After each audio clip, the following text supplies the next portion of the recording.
Era ketika realitas bisa direkayasa oleh algoritma, kebenaran menjadi hal yang rapuh.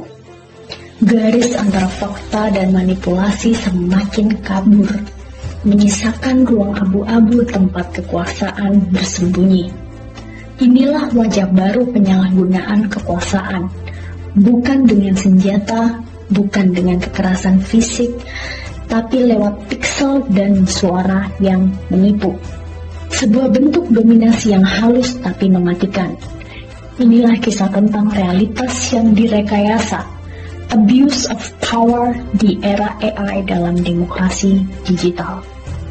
Di tengah derasnya arus informasi, demokrasi menemukan medan tempurnya yang baru. Era yang dulu menjanjikan transparansi, kini justru dihadapkan pada ancaman disinformasi, ujaran kekerasan, dan degradasi etika publik. Dalam kondisi ini muncul bentuk baru dari penyalahgunaan kekuasaan, abuse of power, yang memanfaatkan teknologi untuk menundukkan kebenaran. Kecerdasan buatan atau AI menjadi alat baru bagi aktor berkuasa untuk mengontrol narasi, membentuk persepsi, bahkan menciptakan realitas tandingan.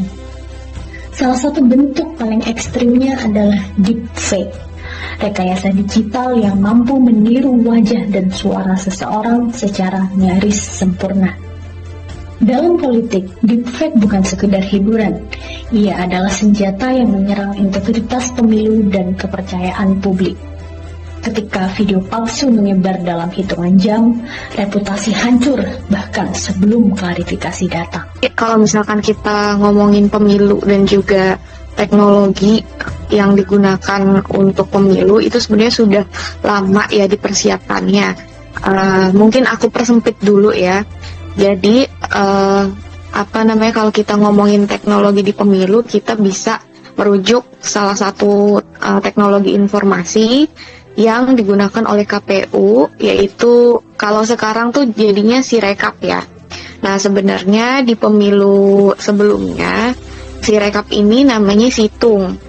Nah, untuk mempersiapkan Situng ini sebenarnya udah lama banget gitu ya, bahkan dari pemilu 99 itu untuk recap kayak gitu itu sudah dipersiapkan gitu ya. Cuma untuk kemudian pengembangan Situng atau penggunaan Situng itu baru di 2014, pemilu 2014 gitu.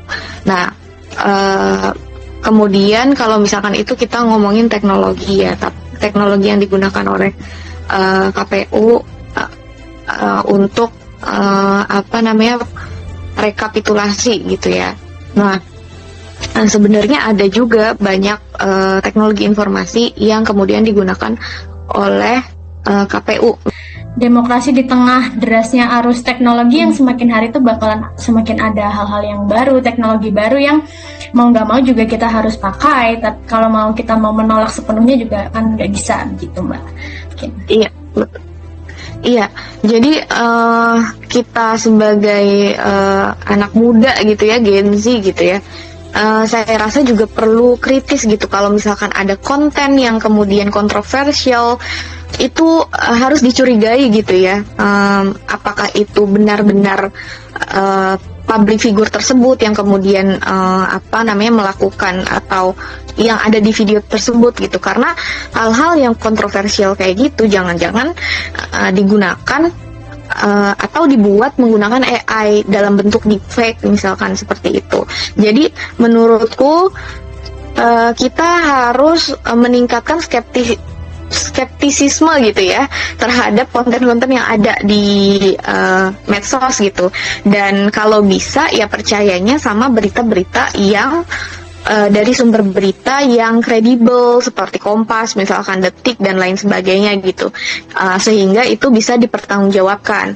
Nah, kalau misalkan ada situs-situs berita yang memang kurang jelas seperti itu perlu dicurigai, perlu diwaspadai, dan bahkan perlu untuk tidak dipercaya seperti itu ya, kebenarannya. Dan sekarang kan banyak fitur repost ya. Nah, itu kemudian menjadi hati-hatilah gitu ya untuk merepost sesuatu, karena meskipun teman-teman itu bukan yang kemudian menghasilkan konten tersebut, ketika teman-teman repost itu kan juga berpotensi untuk kemudian terjerat seperti itu ya. Pergeseran dari kekuasaan koersif menuju kekuasaan persuasif, di mana kontrol dilakukan bukan dengan paksaan, akan tetapi dengan membentuk kesadaran publik melalui data maupun citra yang dikonstruksi. Melawan penyalahgunaan kekuasaan dalam era AI adalah pertarungan 3 lapis, yaitu penguatan literasi digital di tingkat individu, kemudian regulasi yang tegas di tingkat institusi, dan yang terakhir, perbaikan ekosistem secara struktural. Kita harus menuntut transparansi dan akuntabilitas dari platform, dan juga kita harus memperkuat etika digital kita, serta kita harus mendesak pemerintah untuk memimpin perubahan ekosistem yang dimana nantinya membangun ruang digital yang mendukung demokrasi, bukan menghancurkannya.